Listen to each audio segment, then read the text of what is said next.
Welcome to the bold analysis, ladies and gentlemen. I decided to take a backseat a bit and follow what next Uhuru Kenyatta's circle say a moment after Raila Odinga revealed what according to him is Uhuru Kenyatta's hand in the deal to work with William Ruto.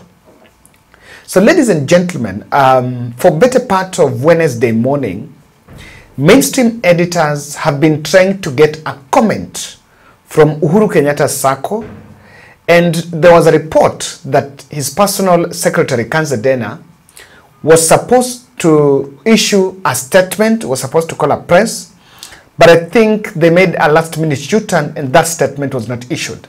However, Jeremiah Kioni, which is also the Jubilee Party, which is also another partial mouthpiece of the president, clarified what, according to him, he's saying that Raila was misleading the public on this. I'm also waiting to hear what Raila's handlers are going to say as a follow-up, what they're going to say in the panel interviews, what they're going to say in the microphones, and also keen on how Kenya Kwanza MPs are going to pick up that discussion, especially the MPs from Mount Kenya. That's very critical. And because Raila spoke in Rift Valley, Ruto will be in Rift Valley in Eldoret tomorrow for launching of expansion of elevating of Eldoret to a city. So probably at that we'll be able to find out the truth about this. But then I would want you to just get the reaction from the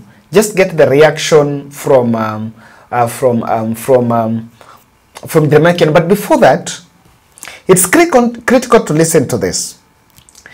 Yesterday, when Raila was saying about was attributing what happened, there's something he said when he was trying to explain to defend the fact that Uhuru called him to call Ruto. He said that I worked with these people, and he was referring to the 2007 post-election deal where he was the prime minister, Ruto became a president, a minister, Mudavadi was a prime minister, and Uhuru Kenyatta was the deputy prime minister. Uhuru Kenyatta and Musalia Mudavadi. So he attributed that, was trying to tell Kenyans that, you know what, these people are my people. I want you to listen to that bit, then we'll react and then do a critical analysis of these statements. Sasa mimi niliongea na William. William ni mtu yangu. Sisi tulikuwa na wao. Mudavadi alikuwa hapa. Ruto alikuwa hapa. Uhuru alikuwa hapa. Uhuru na Mudavadi walikuwa naibu wangu kama waziri mkuu. Unajua mna hiyo? Alafu William akawa pale. Mimi nikaweka yeye waziri wa kilimo. Sivyo? Sasa ile nchi inachomeka, Uhuru ndiye alinipiga mimi simu. Uhuru akaniambia mimi tafuta bwana Ruto, ongea na yeye. Kenya ikichomeka hatakuwa na nchi nyingine. Mpaka hii tuzime hii moto, watu waketi chini waendelee waliwane. William ndiye akanitafuta. Na mimi nikaongea na yeye wazi kabisa. Mimi unajua mambo yangu, mimi sifichagi mambo. Nasema direct. Magazeti hapa wanaandika sijui nini Raila na Ruto handshake, hakuna handshake. Hakuna handshake. So the things Raila is saying there, and there is, and I can tell you it will not be easy for Raila to convince Kenyans. Just today we were, Pierre were talking and were like, so can Raila come out in public and make such a big statement and it's not true? What do you think? By the take a minute and just one word. Do you think Raila is lying? Or do you think they met Uhuru Kenyatta? That Uhuru Kenyatta talked to him? But if you watch this video to the end, you'll find out. Probably you might have to change your mind, or maybe agree with me. So probably if you watch at the end, you might go back and read maybe re-edit your comment or comment again. But then this is my point. Raila is saying, hawa ni watu wangu. So he's answering the question of, because Kenyans were asking, why you? If Uhuru wanted to talk to Ruto, why must he go through you? And that was attributing. You may need to ask, that example of we worked with them in 2007, does it apply? Is it convincing? It's upon you to decide. Then, he's also saying that Uhuru said, that Uhuru was vouching for that conversation, that aliambia inchi sichomeke, so ongea na Ruto mtulize maneno, so that there will be sort of dialogue. So indirectly, Raila is also saying that Uhuru was calling for dialogue. Now, I wanted to take a minute, then listen to what Jeremiah Kioni have said. Then we'll interrogate this further. Uhuru Kenyatta's position is that you cannot join a government that is bent on causing all the havoc that it has caused on Kenyans. Killing them, abducting them, removing all the social support system that was there. Through budgeted corruption, you can see wastage of resources. This is not a government to join. It is actually a government that we should be working to remove as provided for in the constitution. And Uhuru did communicate to Kenyans through his letter that he was consumed by Kenyans during, I think it was on the 25th of July. And if you want to know his thinking, his position, and why you have to really be careful about what Raila said yesterday and what I hold to be untrue, it is not accurate, then you know that what Uhuru Raila said yesterday was really a misleading position. SG, we are not disputing the fact that you're the SG of the party that Uhuru Kenyatta leads. That's the Jubilee Party. But we also acknowledge that there has been a very good camaraderie between Raila Odinga and Uhuru Kenyatta for the past 2 years. Yes. So why would you put a doubt in what Odinga says as Uhuru having told him on phone? On 2-3 occasions, I can tell you, even on the issue of Nandiko, the position, the advices were separate. And I can also tell you, when Raila was also engaging Obasanjo, it was not with the full knowledge of all of us in Azimio. We were running of it and after the event. So, good relationship is there, but it is not good again to drag other people's names into the mud. Kama umeamua, amua. Why was there a good relationship? Because both of them are politicians. So when you make a decision, as Uhuru did make a decision of going to Kasarani and handing over the instruments of power, even when he had his reasons and he knew that elections had been rigged. That's a decision he has chosen to live with. He has never told us that Raila told him to go. No. So Raila lied. Don't blame others. Don't try to blame others. When you make wrong decisions, live with them. The decision that was made by Raila is a wrong decision. And I'm sure he will be saying many things that are not accurate, including what he said huko Marakwet. Tena anaenda badi siyagesemea hapa Nairobi. And Jeremiah Kioni is saying, he's not directly saying Raila is misleading Kenyans. According to him, and if I listen to what Jeremiah Kioni is saying, yes, he's saying he's confirmed with Uhuru Kenyatta, and I also don't trust him anyway. But he also doesn't agree that the notion that Uhuru Kenyatta's joined government of Ruto is what he's saying. That is not there. But that also Raila said that I have not joined. Now, so there are two things. I want us to have two interpretations on this. Number one, Kenya Kwanza blamed Uhuru Kenyatta that Uhuru Kenyatta was the force behind Gen Z. At one point, when all manner of blames were being thrown left, right, and center, Uhuru Kenyatta's name was also propped up somewhere as one of the financiers of Gen Z. In fact, some gullible bloggers were even employed, and they ran a narrative that it is Uhuru Kenyatta that wanted to overthrow William Ruto. And of course, we couldn't buy that, because how would Uhuru benefit in that instance? Now, so if Raila comes back and says that Uhuru called me and Uhuru wanted the best for the country, does it mean that Raila is sanitizing Uhuru Kenyatta? In the eyes of those who are thinking that Uhuru Kenyatta is the face behind it, I want to allow me to read a tweet from Bianca here. Bianca is one of the bloggers, is one of President Ruto's bloggers, and she's one of the President Ruto's bloggers. And I saw some tweet that she did a bit early in the morning. I saw that tweet. I wish I can get hold of it. I would want us to get it because there is something she said about, yes, this is, look at this tweet.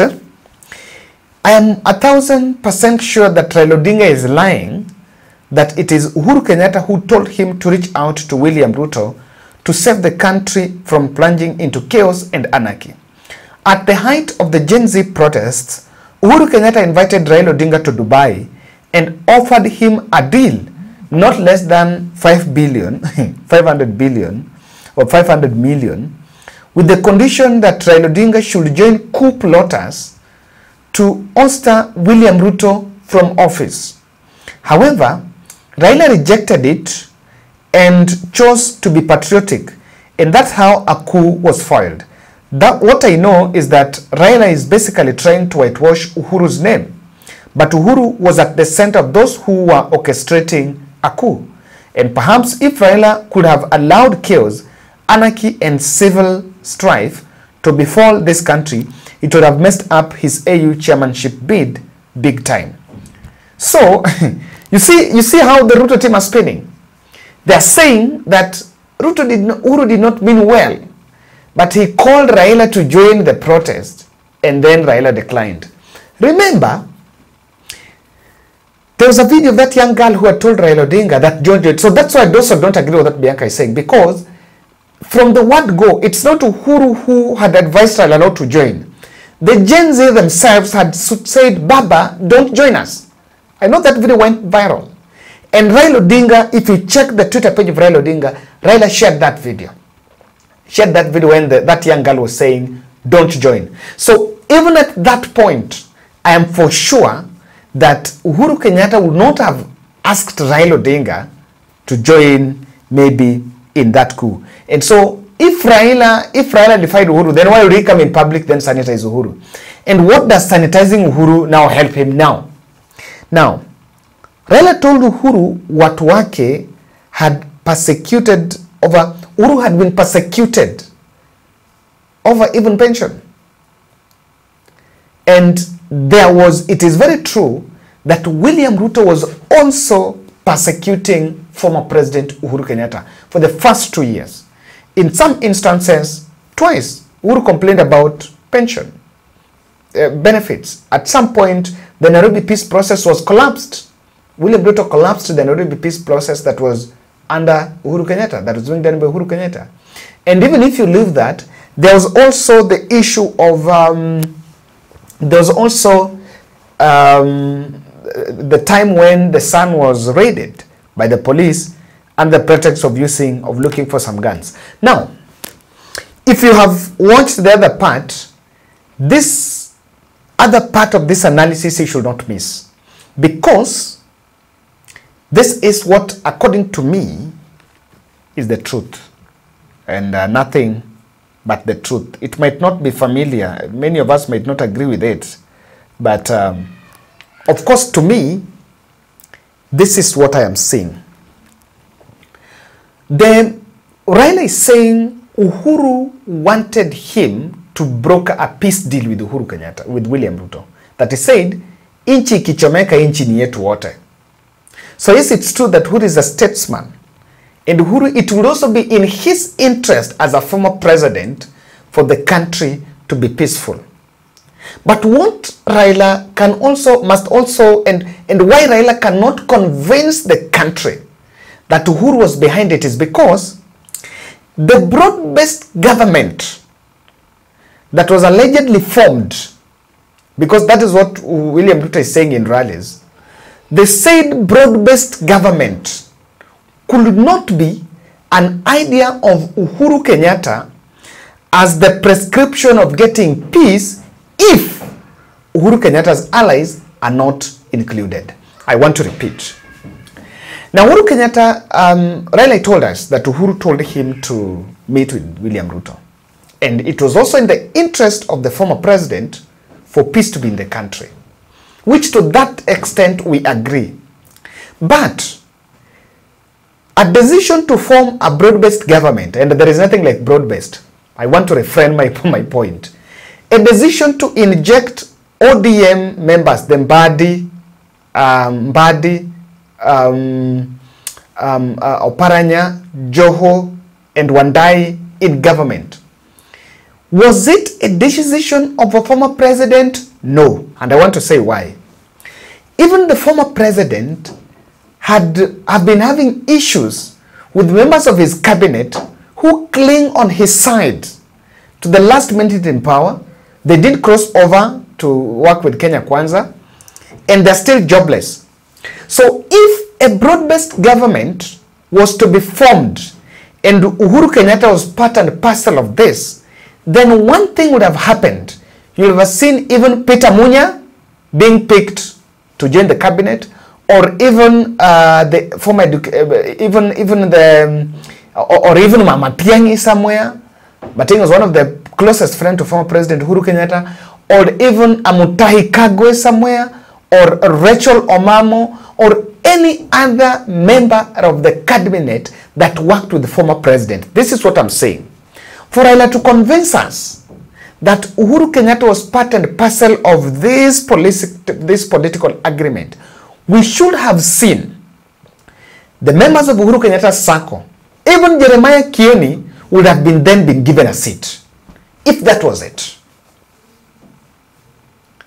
But it cannot be that Uhuru accepted everything and said, join, let's form broad-based, but then just pick the ODM members to the cabinet. I'm a bit uncomfortable with that. And to that extent, that is why it is difficult for Raila Odinga to win this. His point on winning this is a big spin, because everyone else, if you can agree, but to that point you say, wait a minute. Yes, Uhuru was in it. Yes, Uhuru called you. But why didn't Uhuru then negotiate even one seat for his former friend? You know? So everything would be right. And in fact, we would have believed Raila if there was no that broad-based agreement. You know, that is it. Because you need to ask, you need to, and you need to give me an answer. Joe is from Mombasa. Yes, Mombasa was protesting. Mbadi is from Suba, Homa Bay was protesting. There was some mild protesting in Homa Bay and some parts of Nyanza. This new crop of protest was actually huge in Nairobi. It was not huge on ODM zones. Let's be truthful here. It was not huge on the ODM traditional zones. So even if you wanted them to end it, then Nairobi would have worked better than picking the ODM. And the Gen Z was never ODM led. It was never ODM led. Number two, what will be difficult for Raila to convince us that this was here. Where is Uhuru's seat in the said dialogue? But Raila is saying that is why Uhuru wanted him to talk with Ruto. Because this is not the first time we're hearing about dialogue. Even the bipartisan talks that was hatched, Jeremiah Kenya said there that when Raila met Obasanjo, Uhuru never knew. And of course, it's in public domain that Uhuru Kenyatta never supported NADCO. Uhuru and Martha Karua. And the Uhuru Axis, Martha Karua, Eugene Wamalwa, they never supported NADCO in the first place. But when the catch of going to sit in Bomas and get some allowance was floated, that's why they even agreed. Some of them some of them agreed then to go there, the likes of Kalonzo. And so, if a dialogue was to be, if Uhuru said, called Raila and told him, talk to Ruto so that you dialogue, and then so that there can be a dialogue, then why did that dialogue then happen? Because what we ought to have seen is some dialogue. But at that point, Kalonzo had rebelled. Martha Karua had rebelled. Jeremiah Kioni and Eugene Wamalwa all had rebelled. So where was that dialogue? And if there was going to be dialogue, then where is Uhuru Kenyatta's seat in that dialogue? Because Uhuru Kenyatta is not interested in his seat of power. It's a bit interesting. This point is a bit interesting because Uhuru's axis has not been in public. And if it is a matter of taking credit for peace, yes, they've managed to deflate the protest. But why is Uhuru's axis not taking? Why are they then pushing? Because then they're not anti-agency protest. And then lastly, not lastly, but second last, I want to read for you the tone of the letter that Uhuru Kenyatta wrote on June, when was it? It was on June 25th, the day Parliament was stormed. This is tone of his letter he wrote and around the Gen Z. I come to you with heavy heart saddened by the loss of lives occasioned by the current situation prevailing in the country. It's the right of Kenyans to protest as determined by the Constitution of Kenya 2010. It is also the duty of leaders to listen to those they lead. As your former president, I have felt the weight of leading Kenyans. I therefore pray for wisdom and civility to be established and for peace and progress to belong to all of us as the children of Kenya. I pray for peace and understanding on the part of each and every Kenyan and for all of us to remember that Kenya is bigger than one of us. There is nothing cast in stone that cannot be changed. You know? So if you read the tone of this letter, he was also talking about Gen Z. So, that was the last time Uhuru communicated. If Uhuru was pro this talk that Raila has mentioned, we should have seen Uhuru Kenyatta issuing a statement and personally reaching to Gen Z and telling them, kindly withdraw from the street so that we can give the sort of dialogue Raila has said a chance. Many leaders were saying give that dialogue a chance. Why didn't Uhuru do that? Because if it is indeed true that Raila spoke with Uhuru Kenyatta, then it was a trap set for Raila and Raila fell for it. Spoke, and you know Raila would say, and because Ruto was desperate, this and this would happen, then he fell for that trap because it is difficult, it has become difficult for his circle and himself to drag Uhuru in it.